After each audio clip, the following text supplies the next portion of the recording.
Hello everyone! Today, I'll show you how to add tickets to your Google Wallet or Google Pay. First, open the Google Wallet app on your phone. Tap Add to Wallet at the bottom right. You'll see options like payment card, transport pass, loyalty, and gift card. But for event tickets or boarding passes, scroll down and look for Add to Google Wallet when you buy tickets online or in apps.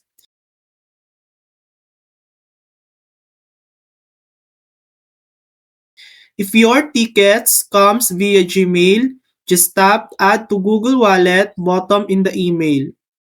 Need more help? Tap Learn how to add to wallet inside the app for detailed steps. And that's it. That's how to add tickets to your Google Wallet or Google Pay. Thanks for watching. If this video helped you, please like and subscribe for more helpful tutorials.